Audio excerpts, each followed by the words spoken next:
आज के इस महत्वपूर्ण लेक्चर में हम जो बचे हुए हमारे पाठ्यनियत प्रश्न हैं halo alkane hello arene chapter के उसको कंप्लीट करेंगे। माने आप ये समझिए कि पूरा जो हमारा ऑर्गेनिक केमिस्ट्री का पहला चैप्टर 12th केमिस्ट्री में ऑर्गेनिक केमिस्ट्री का पहला chapter halo alkane hello arene है, उसको इस लेक्चर में हम फिनिश कर जाएंगे। तो जो मैंने आपको पाठ्यनियत प्रश्न में 5 प्रश्न इससे पहले वाले लेक्चर में कंप्लीट करा दिए थे, आज हम क्वेश्चन नंबर 6 से कर रहे हैं। देखिए क्वेश्चन है, एल्कोहल तथा केआई के अभिक्रिया में सल्फ्यूरिक अम्ल का उपयोग नहीं करते। इसका मीन्स ये हुआ कि जब हमें अल्कोहल और केआई की अभिक्रिया करानी होती है तब हमें H2SO4 नहीं लेना चाहिए उत्प्रेरक के रूप में, या H2SO4 उसमें नहीं मिलाना चाहिए। ऐसा क्यों करते हैं? तो देखिए होता क्या है, जो केआई होता है पोटेशियम आयोडाइड सल्फ्यूरिक अम्ल से रिएक्ट कर जाता है। मीन्स सल्फ्यूरिक अम्ल प्रबल ऑक्सीकारक है, स्ट्रॉन्ग ऑक्सीडाइजिंग एजेंट है। इस वजह से H2SO4 केआई से रिएक्ट करता है, KHSO4 बनाता है। ध्यान रखने के लिए आप ऐसा कर सकते हैं कि H2SO4 सपोज कीजिए HHSO4 में तोड़ें आप केमिस्ट्री के अकॉर्डिंग, तो ये वाला जो HSO4 है ये इस K के साथ KHSO4 बनाता है, और ये जो H बचा और ये यहाँ से I बचा वो बनाता है HI हाइड्रोजन आयोडाइड। फिर ये जो HI है फिर से H2SO4 की जो बची हुई मात्रा उससे रिएक्ट करता है, और यहाँ से आपको H2O बनता है, I2 बनता है, SO2 बनता है। माने आप ये कहें कि पोटेशियम आयोडाइड सल्फ्यूरिक एसिड से रिएक्शन के बाद HI और I2 देता है। अब ये जो HI और I2 है, ये जो स्पेशली I2 है, ये अल्कोहल को इससे क्रिया करने से रोकता है, मींस एल्किल हैलाइड बनने से रोकता है। माने जब आयोडीन बन जाता है तो फिर जो अल्कोहल है और HI रिएक्ट कर एल्काइल हैलाइड नहीं बना पाते, एल्काइल हैलाइड के निर्माण को रोकता है ये आयोडीन। तो इस वजह से हम क्या करते हैं कि H2SO4 को KI के साथ, मतलब जब KI की सल्फ्यूरिक अम्ल के साथ रिएक्शन, KI की अल्कोहल के साथ रिएक्शन होती है तो हम सल्फ्यूरिक एसिड नहीं लेते हैं, फिर हम H2SO4 की जगह लेते हैं H3PO4 ऑर्थोफॉस्फोरिक अम्ल। ठीक, यही मैंने थ्योरी में लिखा है, क्योंकि जब हम H3PO4 लेंगे H2SO4 की जगह तो HI तो बनेगा लेकिन I2 नहीं बनेगा, और जब I2 नहीं बनेगा तो फिर ये HI अल्कोहल से रिएक्ट कर एल्काइल हैलाइड आसानी से बना पाएगा। तो देखिए लिखा है H2SO4 एक प्रबल ऑक्सीकारक है, यह KI के साथ अभिक्रिया कर HI व I2 का निर्माण करता है। तो देखिए KI H2SO4 के साथ रिएक्ट कर रहा है तो HI बना रहा है और फिर साथ में I2 भी बन रहा है, तथा HI व अल्कोहल की क्रिया से एल्किल हैलाइड के निर्माण को रोकता है। ये जो I2 है, HI और अल्कोहल की क्रिया होनी थी इस HI की, जिस जो अल्कोहल हमने लिया था वास्तव में KI के साथ रिएक्ट कराने के लिए, तो ये HI अल्कोहल से क्रिया करे, इस क्रिया को रोकता है। ये जो आयोडीन बना है साथ में, ठीक, निर्माण को रोकता है, माने अल्काइल हैलाइड नहीं बन पाता। इसलिए हम H2SO4 के स्थान पर H3PO4 का प्रयोग किया जाता है, जो कि H3PO जो कि अभिक्रिया के लिए HI तो देता है, माने हाइड्रोजन आयोडाइड तो देगा। जब आप H3PO4 की KI से रिएक्शन होगी तो HI तो बनेगा लेकिन I2 नहीं देगा, और I2 नहीं देगा तो फिर ये जो HI बना हुआ जो HI है ये अल्कोहल से रिएक्ट कर एल्किल हैलाइड आसानी से बना पाएगा। तो इसलिए हम अल्कोहल और KI की अभिक्रिया में सल्फ्यूरिक अम्ल का उपयोग नहीं करते हैं, क्योंकि फिर से एक बार रिपीट कर देता हूं, क्योंकि सल्फ्यूरिक अम्ल KI से रिएक्ट कर HI और साथ में आयोडीन भी देता है। यह आयोडीन इस HI को अल्कोहल से क्रिया करने से रोकता है, एल्काइल हैलाइड बनाने से रोकता है। इसलिए हम इसकी जगह H3PO4 मींस ऑर्थोफॉस्फोरिक अम्ल लेते हैं, जो केवल HI देगा, I2 नहीं देगा, और फिर ये HI आसानी से अल्कोहल से रिएक्ट कर एल्काइल हैलाइड का निर्माण कर पाएगा।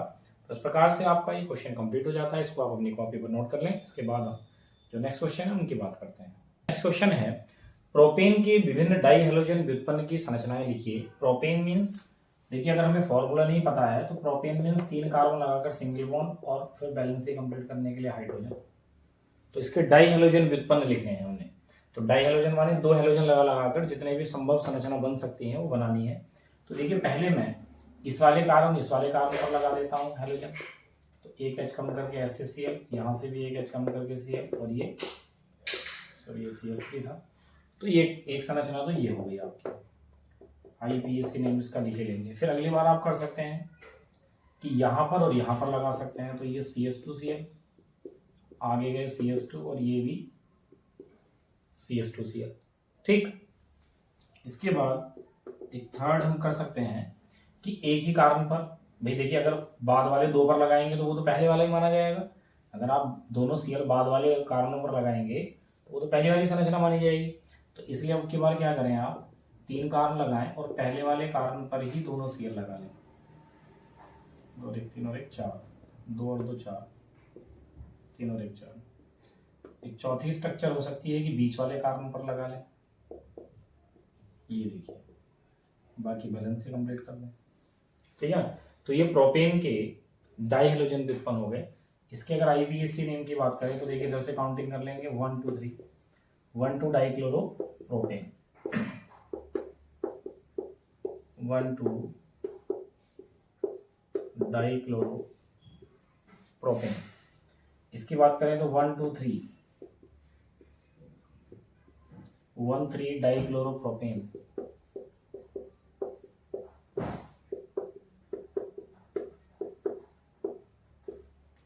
ठीक। इसका आईपीएसी नेम 1 2 3,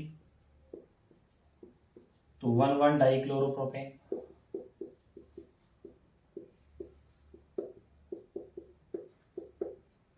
ये देखिए। इसके बाद इसकी बात करें तो 1 2 3, 2 2 डाइक्लोरो प्रोपेन,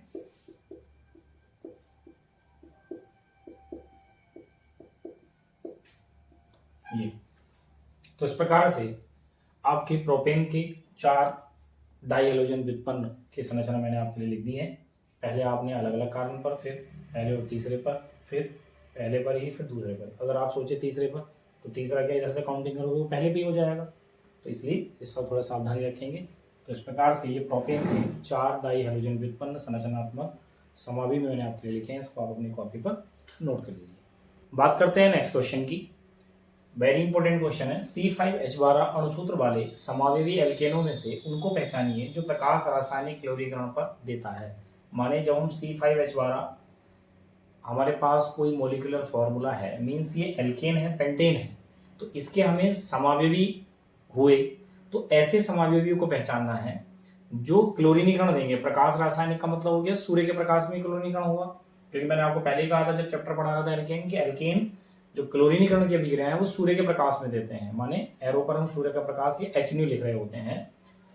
तो हमने ऐसे समावयवी छांटने हैं इस अणुसूत्र वाले, क्योंकि इसके अणुसूत्र के तो समावयवी बहुत सारे लिखे जा सकते हैं, इसकी बहुत सारी संरचनाएं बनाई जा सकती है, लेकिन उन वाली संरचनाओं को ही छांटना है जो प्रकाश रासायनिक क्लोरीकरण पर क्या देंगे, केवल एक मोनोक्लोराइड दें। तो देखिए ऐसा जो है एक मोनोक्लोराइड देने के लिए, ये मैं पहले बना देता हूं स्ट्रक्चर। आप पेंटेन को न्यू पेंटेन के फॉर्म में लिखिए। देखिए 5 कार्बन है, 1 2 3 4 5, हाइड्रोजन 3 3 6 और 3 और 3 12, तो C5H12 अणुसूत्र है। ये अगर आप इसका Cl2HNO कराओगे तो एक मोनोक्लोराइड बनेगा। रीजन, क्योंकि आप चाहो तो HCl के साथ यहां से निकालो, चाहे यहां से निकालो, चाहे यहां से, चाहे यहां से। क्यों?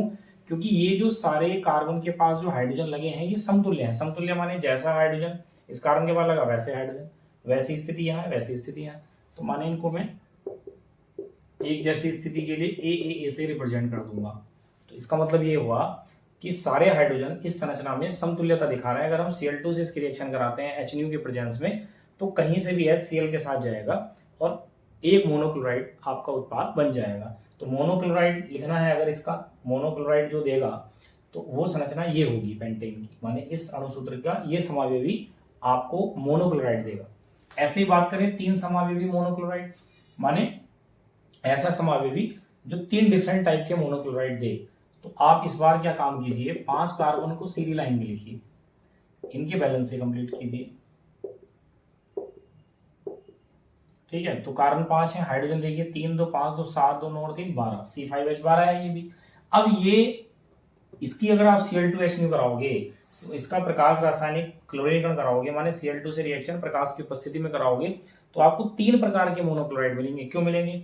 देखिए एक तो डिफरेंट यही हो गया भाई, यहां से HCl के साथ जा सकता है या फिर यहां से जा सकता है, तो ये दोनों सेम है तो मीन्स ए लिख दिया मैंने इसको, या फिर यहां से जा सकता है भाई, इसकी जो पोजीशन है यहां से Cl निकल सकता है, 2 हो गए।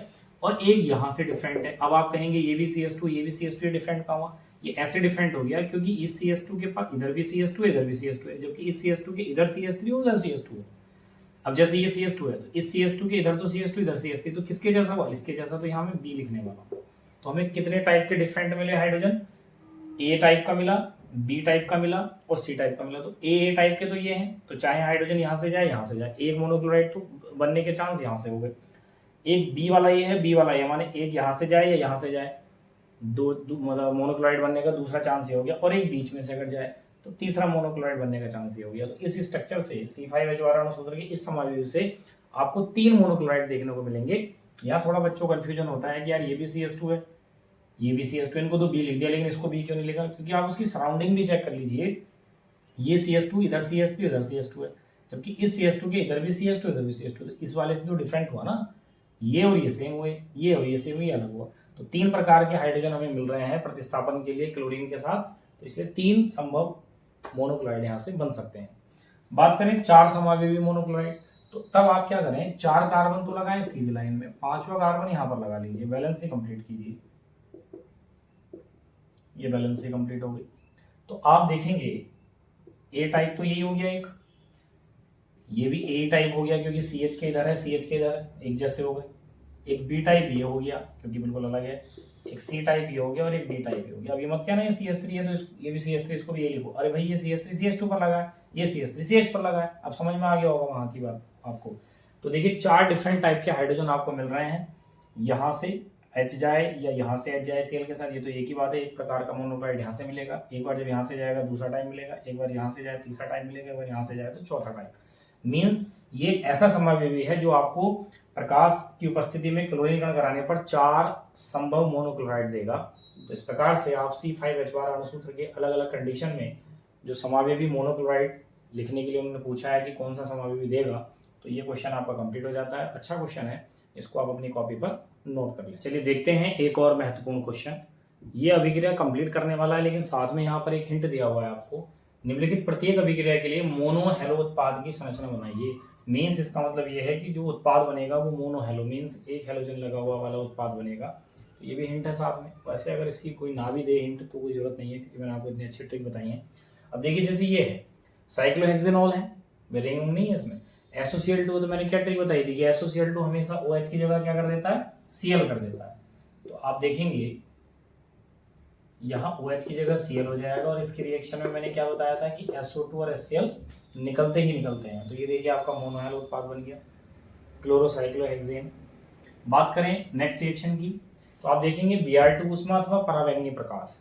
तो आप देखिए रिंग पर यहाँ तो रिएक्शन होनी नहीं क्योंकि H नहीं हो रहा है। परावैंगनी प्रकाश मीन्स अल्ट्रावायलेट, मीन्स सूर्य के प्रकाश की उपस्थिति में ये रिएक्शन है, तो एल्केन देंगे।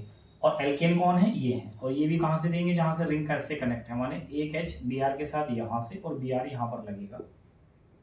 माने आपका जो प्रोडक्ट है देखिए NO2 जैसे लगा है वैसे ही लगा रहेगा, यहाँ कोई रिएक्शन नहीं, ये सब ऐसे ही। जब यहाँ से H जाएगा तो ये CH बचेगा, ऊपर Br, आगे CH3 और फिर प्लस HBr, ये आपका मोनोहेलो उत्पाद बन गया। इसके बाद बात करें नेक्स्ट रिएक्शन की, तो आप देखिए यहाँ पर HCl है, ऊष्मा है, CH2OH है, OH है। तो देखिए ये फिनॉल वाले OH पर तो रिएक्शन होगा नहीं, क्योंकि ऊष्मा होने की वजह से प्रतिस्थापन होगा, और एलिफेटिक अल्कोहल इसको पहले देंगे। तो एलिफेटिक अल्कोहल ये क्योंकि कार्बन के साथ अटैच होकर लग रहा है, तो यहाँ से OH Cl के साथ जाएगा, OH H के साथ H2O बना लेगा और Cl यहाँ पर रिप्लेस हो जाएगा। तो ये प्रोडक्ट आपको देखने के लिए मिलेगा, ये OH ऐसे ही रहेगा, आगे CH2Cl और प्लस H2, तो ये मोनोहेलो उत्पाद आपका बन जाता है। बात करते हैं इसकी CH3 प्लस HI।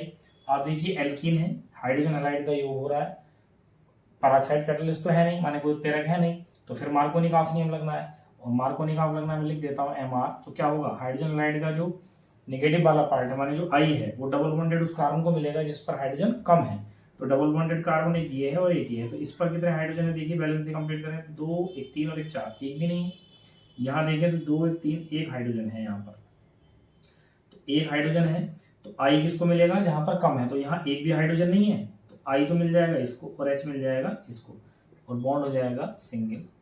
ये देखिए यहाँ CH3 के साथ I लगेगा, और यहाँ पर एक H पहले से था और एक H ये लग जाएगा। ठीक, ये मैं दिखा भी देता हूँ यहाँ पर शो करके, ये H एक है, यहाँ पर कोई H है नहीं, तो ये हमें दिया नहीं था, ये खुद से देखना है, क्योंकि इस कार्बन की वैलेंसी देखें तो 2 और 1 3 हो रही थी, तो इसका मतलब एक हाइड्रोजन लगा है। और यहाँ पर देखिए 2 1 3 और 1 4 थी, तो यहाँ पर एक भी हाइड्रोजन नहीं था, तो नेगेटिव पार्ट इसको मिलता है हाइड्रोजन लाइट का, जब एल्कीन का योग होता है मार्कोनिकॉफ के अकॉर्डिंग, और ये H फिर इसको मिल गया, बॉन्ड सिंगल हो गया, तो ये भी मोनोहेलो उत्पाद आपका बन गया। बात करें CH3 CH2Br प्लस Na, यहाँ पर वैसे एसीटोन होता है, कैटलिस्ट नहीं लिखा है, कोई बात नहीं। Na तो Br के साथ जाएगा और I आ जाएगा, तो ये हैलाइड का विनिमय है, एक्सचेंज ऑफ हैलाइड एटम है। तो आपको मैंने लिखाया था ये फिनक्लेस्टाइन अभिक्रिया है, जब मैं चैप्टर पढ़ा रहा था, तो NaBr के साथ और I आ जाएगा, तो ये बनने वाला आपका CH3CH2I प्लस NaBr। ठीक, तो ये मोनोहैलो उत्पाद बना आपका। फिर देखिए ये रिएक्शन है Br2 ऊष्मा परावैंगनी प्रकाश। तो इसमें बड़ा कंफ्यूजन बच्चे करते क्या है, वो Br2 देखते हैं और डबल बॉन्ड है तो वो क्या करते हैं, एक Br यहाँ चिपका देते हैं, यहाँ चिपका देते हैं और बॉन्ड सिंगल कर देते हैं। ये रिएक्शन ये नहीं है। रिएक्शन देखिए क्या है, Br2 परावैंगनी प्रकाश। परावैंगनी प्रकाश माने सूर्य के प्रकाश में परावैंगनी प्रकाश होता है, अल्ट्रावायलेट होता है, मीन्स सूर्य के प्रकाश में Br2 हो रहा है। तो इसका मतलब एल्कीन नहीं देंगे, एल्केन देंगे। एल्केन मीन सिंगल बॉन्ड वाली पोजीशन पर, तो H यहाँ से रिप्लेस होगा, इसलिए मैं यहाँ पर H बना के दिखा दे रहा हूँ आपको। ये हाइड्रोजन है, ये वाला H यहाँ से Br के साथ जाएगा और Br यहाँ पर लगेगा। जो डबल बॉन्ड है वो डबल बॉन्ड ऐसे ही बना रहेगा, ये Br और प्लस HBr। अगर यहाँ पर परावैंगनी प्रकाश नहीं होता, केवल Br2 होता, तो फिर ये योग अभिक्रिया हो जाती, Br यहाँ जाता, Br यहाँ जाता। लेकिन अगर ये सूर्य के प्रकाश की उपस्थिति में हैलोजनी कण होगा तो एल्केनो का हो सकता है केवल। तो यहाँ पर जो हाइड्रोजन लगा है उस हाइड्रोजन को ये सिंगल बॉन्ड वाले को रिप्लेस करेगा। तो इस प्रकार से आपका ये क्वेश्चन कंप्लीट हो जाता है। बहुत इजी क्वेश्चन है, इसको भी आप अपनी कॉपी पर नोट करें। नेक्स्ट क्वेश्चन की बात करते हैं नेक्स्ट क्वेश्चन की, जिसमें हमें यौगिकों को क्वथनांक के बढ़ते क्रम में लिखना है, बॉइलिंग पॉइंट के इंक्रीजिंग ऑर्डर में। तो ऐसी ट्रिक्स, और जब मैंने आपको हेलोल्केन के फिजिकल प्रॉपर्टीज भौतिक गुण पढ़ाए थे तब दिखाई थी, बताया भी था अच्छे से कि जैसे जैसे अणुभार बढ़ेगा माने मोलिकुलर मास इंक्रीज होगा, बॉइलिंग पॉइंट क्वथनांक बढ़ता है। तो इसी बात का हम प्रयोग करेंगे। पहले इनके फॉर्मूले हम लिख लेते हैं। देखिए ब्रोमोमेथेन है, एक कार्बन लगाकर Br लगाएंगे, बैलेंस ही कंप्लीट करें तो ये CH3Br। ब्रोमोफॉर्म का मतलब होता है CHBr3। फिर क्लोरोमेथेन मीन्स CH3Cl और डाइब्रोमोमेथेन मीन्स CH2Br2, डाइब्रोमोमेथेन। अब आप देखिए इसमें Br, इसमें Br, उसमें Br, इसमें Cl, तो कार्बन तो सब में एक ही है। तो मोलिकुलर मास मीन्स आणविक द्रव्यमान जिसका ज्यादा होगा उसका क्वथनांक सबसे ज्यादा होगा। इसका मतलब सबसे पहले हम कम क्वथनांक वाला देखेंगे, तो कम क्वथनांक वाला कौन होगा इस सब में, Cl वाला होगा, क्योंकि Cl से ज्यादा ही होता है Br का मोलिकुलर मास। तो ये CH3Cl लिखेंगे पहले। इससे ज्यादा क्वथनांक जिसमें एक Br है, CH3Br लिखेंगे। फिर उससे ज्यादा होगा जिसमें दो Br हैं, CH2Br2। और फिर लिखेंगे जिसमें तीन Br हैं, मीन्स CHBr3। तो ये क्वथनांक का बढ़ता क्रम हो जाएगा। कारण मैंने आपको बता दिया, क्योंकि इनका आणविक द्रव्यमान बढ़ता जा रहा है तो क्वथनांक बढ़ेगा, क्वथनांक का बढ़ता क्रम। इसका सेकंड पार्ट अगर हम देखें तो 1-क्लोरोप्रोपेन, आइसोप्रोपिल क्लोराइड और 1-क्लोरोब्यूटेन, इनका स्ट्रक्चर बनाते हैं। 1-क्लोरोप्रोपेन का मतलब हुआ 3 कार्बन लगाकर Cl नंबर 1 पर, बैलेंस ही कंप्लीट कर लें, ये 1-क्लोरोप्रोपेन हुआ। आइसोप्रोपिल क्लोराइड के लिए मैंने बोला था आपको Cl ऐसे कार्बन से लगाना है जो 2 डिग्री, और 2 डिग्री बनाने के लिए ये कार्बन 2 कार्बन से कनेक्ट होना चाहिए। बाकी बैलेंस ही कंप्लीट कर लीजिए। सब डिटेल में बातें पहले बता चुका हूँ। ये आइसोप्रोपिल क्लोराइड है। इसके बाद 1-क्लोरोब्यूटेन मीन्स 4 कार्बन लगाकर Cl लगाना है, ये हमने इसकी बैलेंस ही कंप्लीट कर ली है। 1-क्लोरोब्यूटेन, इसमें क्या है देखिए, इसमें भी Cl है, इसमें भी Cl है, इसमें भी Cl है, तो हेलोजन एटम से तो कुछ डिसाइड होगा नहीं। इस बार क्या करेंगे, बात तो वही है कि जिसका क्वथनांक ज्यादा होगा उसका, जिसका आणविक द्रव्यमान मोलिकुलर मास ज्यादा होगा उसका बॉइलिंग पॉइंट क्वथनांक ज्यादा ही होगा। तो इसमें देखिए 3 कार्बन के साथ Cl है, 3 कार्बन के साथ Cl है, इन दोनों का तो मोलिकुलर मास आणविक द्रव्यमान सेम होगा, लेकिन उसका ज्यादा होगा, तो सबसे ज्यादा क्वथनांक तो इसी का ही होने वाला है। इन दोनों में किसका होगा, इसका, क्योंकि देखिए ये सीधी श्रृंखला है और ये यहाँ पर शाखन हो रहा है, ब्रांचिंग हो रही है। ब्रांचिंग होने से क्या होगा, अगर मैं इसी का एक दूसरा अणु लिखूं तो वांडरवाल जो बॉन्ड है वो कम होंगे, वांडरवाल बल कम लगेगा इनमें, क्योंकि अगर मैं इसी का दूसरा अणु लूँ तो CH3 थोड़ा सा गैप कर देगा, दूरी बढ़ा देगा, तो वांडरवाल बल कम लगेगा। माने आप सीधे कह सकते हैं अगर शाखा ज़्यादा होती है, ब्रांचिंग ज़्यादा होती है तो क्वथनांक कम होता है। तो सबसे पहले आप इसी को नोट करेंगे। इससे ज़्यादा होने वाला है क्वथनांक इसका, और सबसे ज़्यादा होने वाला है 4 कार्बन के हेलोल्केन का। तो यहाँ पे लिख देंगे क्वथनांक का बढ़ता क्रम, ठीक है ना। तो ये क्वेश्चन भी आपका कंप्लीट हो जाता है, इसको भी आप अपनी कॉपी पर नोट कर लीजिए। देखिए बात करते हैं इस चैप्टर, इस लेक्चर के लास्ट क्वेश्चन की। महत्वपूर्ण क्वेश्चन, कंप्लीट रिएक्शन करने वाला ही है। और इसमें पूछा है कि आपको निम्नलिखित में A B C D E R और आर डैश को पहचानिए।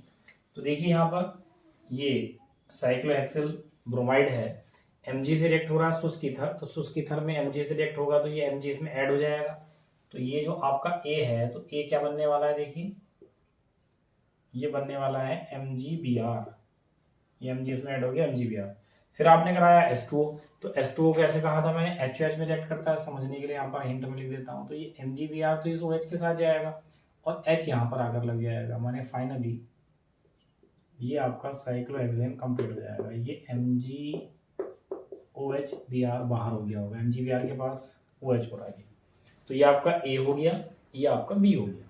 सेम C और D यहाँ पर है पहचानने के लिए, देखिए ABCD पहचाने ना आपने, तो फिर वही है RBr, R भी पहचानना है, Mg से होगा तो RMgBr बनेगा। लेकिन R फिर D2O कराया, D2O भारी जल को बोलते हैं, H2O के अंदर ही भारी जल होता है, ऐसा कहते हैं। साधारण जल के 6000 भागों में एक भाग भारी जल होता है।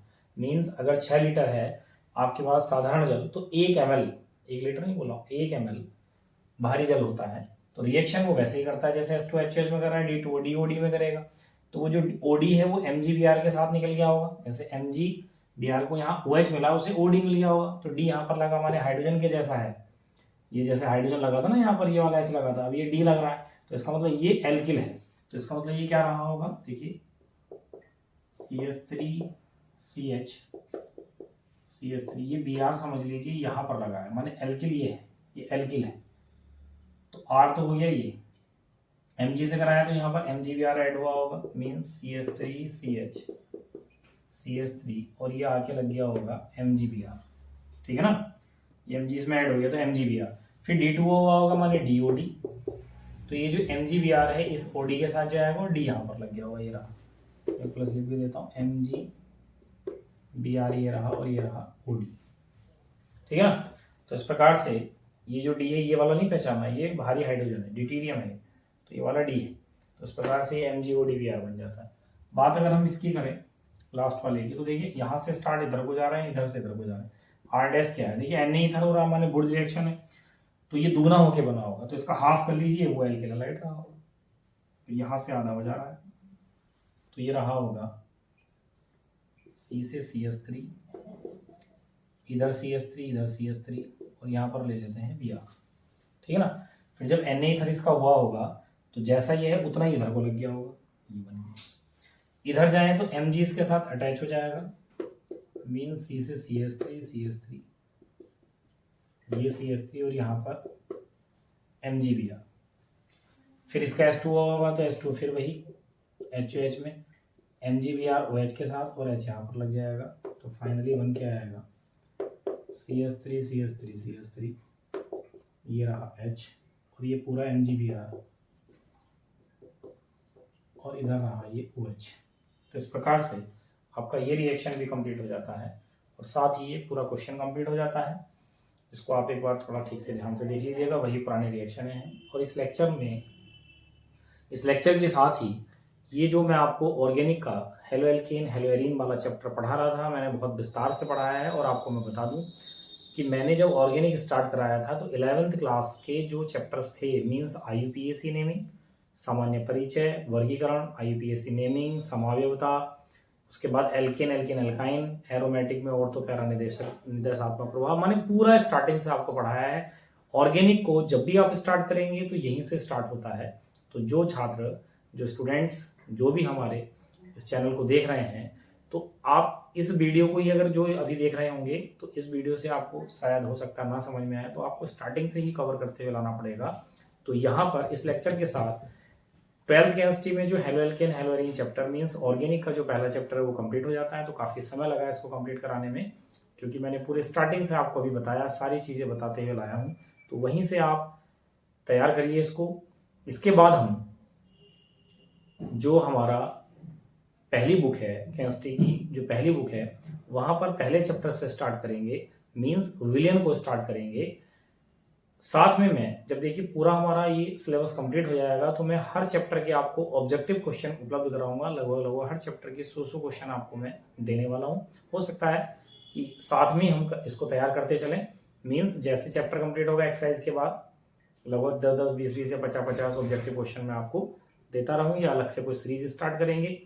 तो जब तक नया लेक्चर आता है, नया चैप्टर हम नई बुक के पहले चैप्टर को स्टार्ट करते हैं, तब तक आप इस चैनल के प्लेलिस्ट पर उपलब्ध सारे लेक्चरों को अपनी कॉपी पर नोट करते जाइए, रिवाइज करते जाइए। कहीं कोई डाउट क्वेरी है तो आप मेरे से मालूम करते जाइए और लगातार इस चैनल की प्लेलिस्ट पर बने रहिए। मिलते हैं नए लेक्चर में नई बुक के पहले चैप्टर के साथ।